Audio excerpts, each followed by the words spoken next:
Pessoal, tudo bem com vocês? Eu espero que sim. Olha só, explodiu mais uma bomba hoje, pegou o Brasil de surpresa, porque é uma peça-chave que poderia desmascarar toda a trama do STF contra aliados de Bolsonaro, acaba de acontecer. Acaba de acontecer uma coisa muito séria com essa peça-chave, eu vou mostrar para vocês.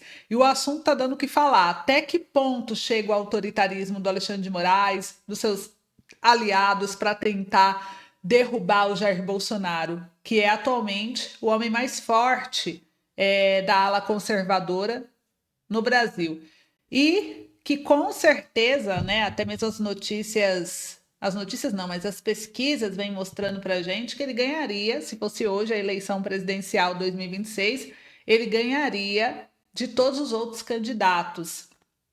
Eu vou dar todos os detalhes desses assuntos, do desespero que o governo tá para tirar o Bolsonaro de vez do caminho.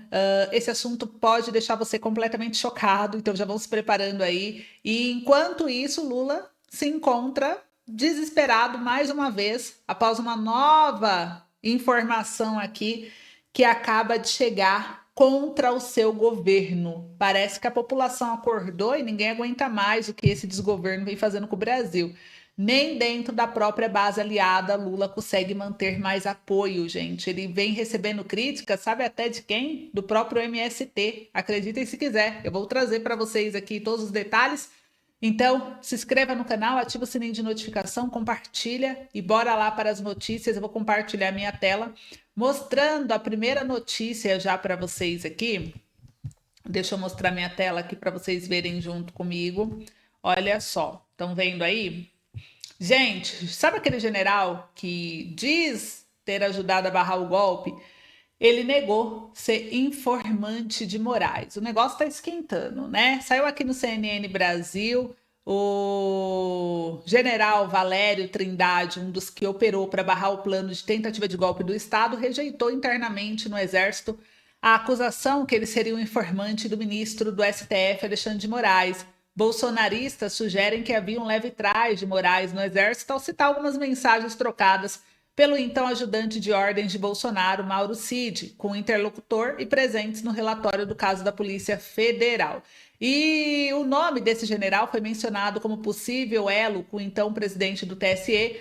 O general, hoje na reserva, era na época das eleições de 2022 chefe do Estado-Maior do Exército. Nessa semana ele disse a aliados que, nessa condição, manteve uma interlocução institucional legítima e usual com a Secretaria-Geral do Tribunal Superior Eleitoral, como ocorre em todo o período eleitoral, segundo relatos, e que os assuntos eventualmente tratados passavam pelo comandante do Exército. Afirmou ainda que nessa interlocução com o conhecimento do alto comando do Exército, ele foi reforçado ao TSE uma proposta da Comissão de Fiscalização das Urnas Eletrônicas no sentido de se adotar o teste de integridade com biometria e que a Corte Eleitoral acabou aprovando a proposta. O general também relatou que tinha um dever funcional de se manifestar de forma veemente em favor da estabilidade institucional, deixando claro a impossibilidade da ruptura dentro e fora dos quartéis. Afirmou ainda que essa posição desagradou alguns radicais que não se alinhavam com os mesmos princípios e que por isso ele e outros generais foram expostos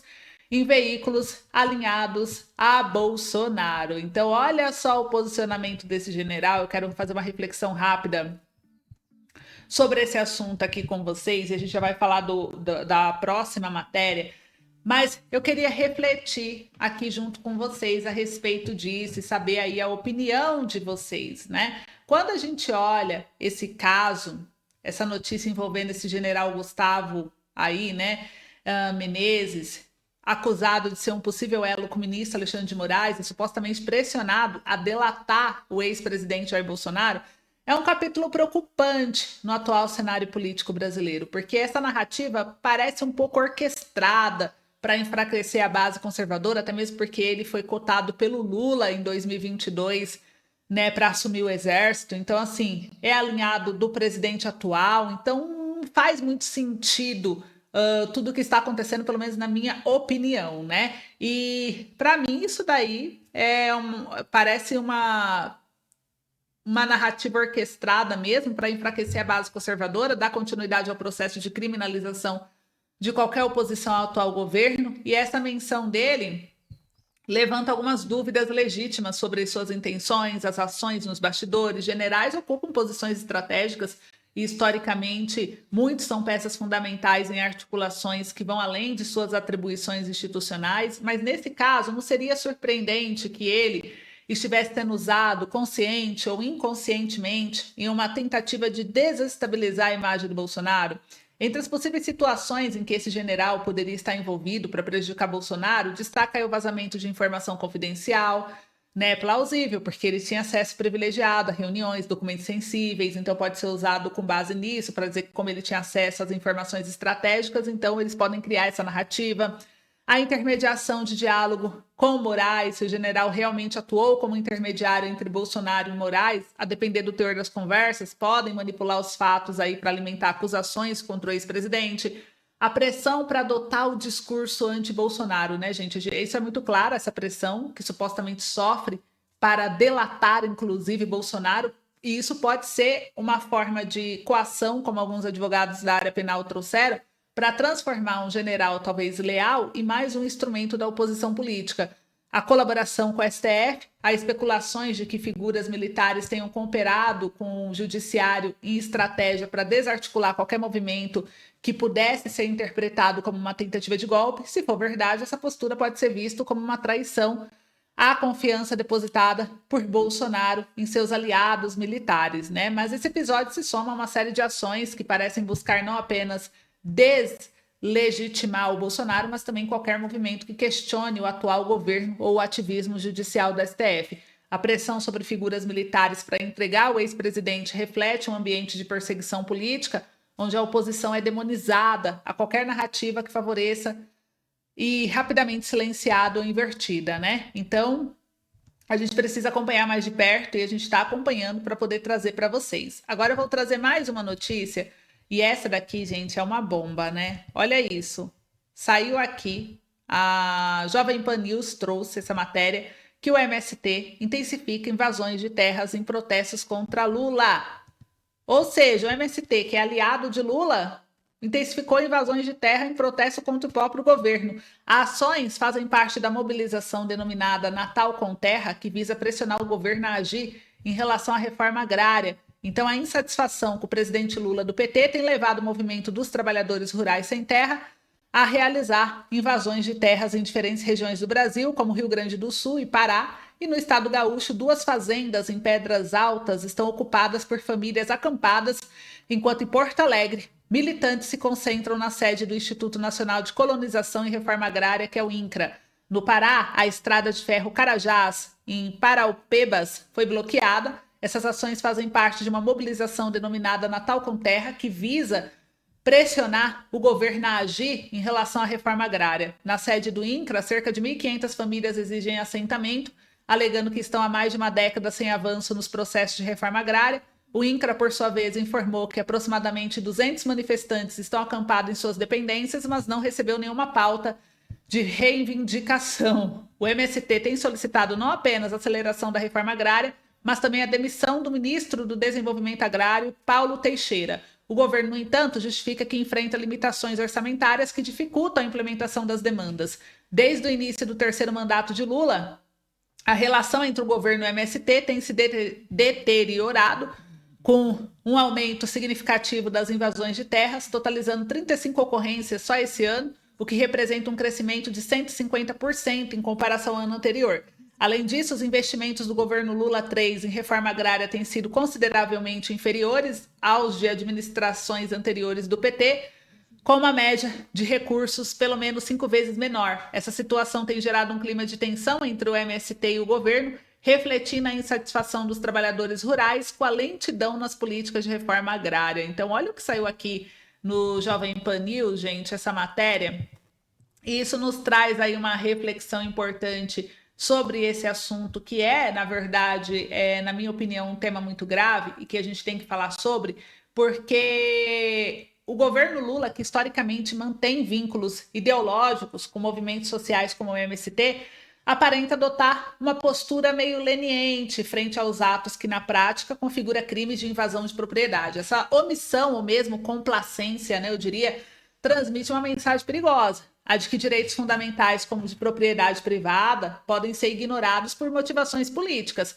Além disso, a inação governamental alimenta a sensação de impunidade, desestimulando investimentos no setor agrícola, prejudicando produtores rurais que sustentam aí a economia nacional. E, por outro lado, o MST utiliza a causa de reforma agrária como justificativa para práticas ilícitas que causam prejuízos significativos a proprietários, comunidades, ao setor agrícola como um todo. Embora o direito à terra seja uma questão legítima, ele deve ser buscado dentro dos limites da lei, sem desrespeitar os direitos de terceiros. A estratégia de invasões é uma forma de chantagem social e política que descredibiliza o próprio movimento. E conforme previsto no próprio Código Penal brasileiro, artigo 161, a invasão de terras alheias pode ser enquadrado como esbulho possessório, com pena de detenção de 1 a 6 meses ou multa. Nos casos em que há destruição de bens, ameaças ou violência, podem ser aplicados artigos relacionados ao dano 163, no artigo 163, e ameaça do artigo 147, com penas que incluem prisão e indenização aos proprietários prejudicados. Então, o governo deve adotar uma postura mais firme para proteger aí os direitos de propriedade privada e garantir o Estado de Direito. Ele pode aí reforçar a segurança jurídica, garantir a aplicação rigorosa da lei contra essas invasões de terra, priorizando a retirada imediata desses invasores, a reparação de danos causados ao proprietário, punição proporcional, gente? Processar os responsáveis pelas invasões, incluindo as lideranças do MST, para coibir futuras práticas ilegais, reforma agrária transparente, implementar essas políticas de reforma estruturada dentro da legalidade, sem ceder à pressão de movimentos que agem fora da lei. Apoio às vítimas. O Brasil, ele é muito conhecido nessa parte penal por não dar apoio à vítima, dar apoio à família do bandido, da vítima não, Então, fornecer assistência jurídica, material aos proprietários que tenham sido sofrido prejuízo, garante a proteção de seus direitos. O diálogo sem conivência, manter diálogo com movimentos sociais como o MST, mas deixar claro que atos ilegais não serão tolerados. Então, precisamos aí de um governo mais firme. A negligência ou conivência diante das invasões agrava a crise de confiança nas instituições brasileiras, e somente com uma postura enérgica, o governo poderá demonstrar aí que defende tanto o direito à terra quanto o respeito à propriedade privada, promovendo esse equilíbrio essencial para a paz social, que é o que falta, Então, precisamos de um governo firme. Agora, vou trazer para vocês aqui mais uma notícia mostrando o quanto o governo só vai de mal a pior, gente. Lula 3, olha só, saiu no Diário do Poder. Lula 3 mais parece Dilma 3, diz ex-ministro, e ninguém aguenta mais tanto imposto. O anúncio de Haddad para o ex-ministro não é remédio, é placebo. Gente, o ex-ministro da Educação do governo Michel Temer, deputado federal Mendonça Filho do União, criticou o pacote tributário do ministro Fernando Haddad da Fazenda, que substituiu o prometido corte de gastos. Em uma entrevista ao podcast Diário do Poder, o parlamentar disse que o remédio apresentado pela equipe de Lula não passa, na verdade, de um placebo econômico, isso é, falso remédio, até porque não corta na carne. O governo Lula 3 está mais para Dilma 3, comparou. Governo inchado, perdulário, avaliou. A informação foi da coluna do Cláudio Humberto, do Diário do Poder. Então, gente, ele diz, todas as medidas de Haddad do governo foram para aumentar despesas. Lamento, deputado, ninguém aguenta mais tanto imposto. As ciências econômicas desconhecem as teses do ministro Fernando Haddad, lembrou Mendonça Filho, ex-ministro do governo Temer, e segundo o experiente parlamentar, o pacote está errado, e boa parte da Câmara dos Deputados já fez essa mesma avaliação. Então parece que o governo vai ter dificuldades aí em, de fato, aprovar esse pacote, que deveria ser de corte de gastos, mas foi mais aumentar os gastos do brasileiro, do que cortar gastos de fato. Então, a gente percebe aí uma falha de gestão muito grande desse governo, gente? E isso daí precisa ser, de fato, analisado. Porque essa crítica feita pelo ex-ministro sobre o governo do Lula afirma que esse terceiro mandato dele parece mesmo uma continuação desastrosa do governo da Dilma. Reflete uma verdade amarga. O Brasil está novamente nas mãos de um modelo econômico ineficaz, baseado em um aumento de impostos, promessas vazias. A política fiscal anunciada pelo Fernando Haddad é emblemática nessa abordagem falha, sendo chamada com razão de placebo, algo que dá a ilusão de solução, mas que na prática não resolve o problema estrutural da economia brasileira. E o governo Lula, que havia prometido uma gestão pautada no diálogo, na responsabilidade fiscal, no crescimento econômico, mostra-se incapaz de sair da cartilha estatizante e tributária que marcou os anos Dilma. Em vez de enfrentar os reais desafios econômicos, como o estímulo à produtividade, redução do peso do Estado na economia, incentiva ao setor privado, o governo recorre ao velho expediente de aumentar a carga tributária para cobrir seus gastos exorbitantes que não para de diminuir. E essa estratégia não só sufoca a população e os empresários, mas também mina a competitividade do país no cenário global. O Brasil já é conhecido por ter uma das mais altas cargas tributárias do mundo e ninguém aguenta mais tanto imposto, como bem informou aqui o ex-ministro. Essa frase ecoa o sentimento de milhões de brasileiros que veem seu poder de compra ser corroído e suas possibilidades de investimento cada vez mais limitados. Então, o anúncio do Haddad vendido como um plano para reorganizar as contas públicas não passa de uma tentativa desesperada de tapar buracos com medidas paliativas. Não há corte significativo nos gastos públicos, tampouco uma reforma administrativa que enfrente os privilégios do funcionalismo e a ineficiência estrutural do Estado brasileiro. O remédio oferecido por Haddad é, de fato, um placebo incapaz de gerar confiança nos mercados ou trazer alívio para a população. Comenta aí a sua opinião. Enquanto isso, gente, o governo desmorona com mais uma notícia que pegou eles de jeito, hein? Olha só essa matéria que saiu aqui no G1, vou compartilhar com vocês, mas olha só o que aconteceu. Quaest, governo Lula tem avaliação negativa para 90% do mercado financeiro. E Haddad tem avaliação positiva apenas para 41%. Então, 58% dos agentes do mercado acham o pacote de corte de gastos nada satisfatório, 42% pouco satisfatório, e pesquisa foi feita com 105 agentes do mercado, entre gestores, economistas, analistas e tomadores de decisão do mercado financeiro. Então, vocês viram aí que o governo não está desagradando só a base da oposição.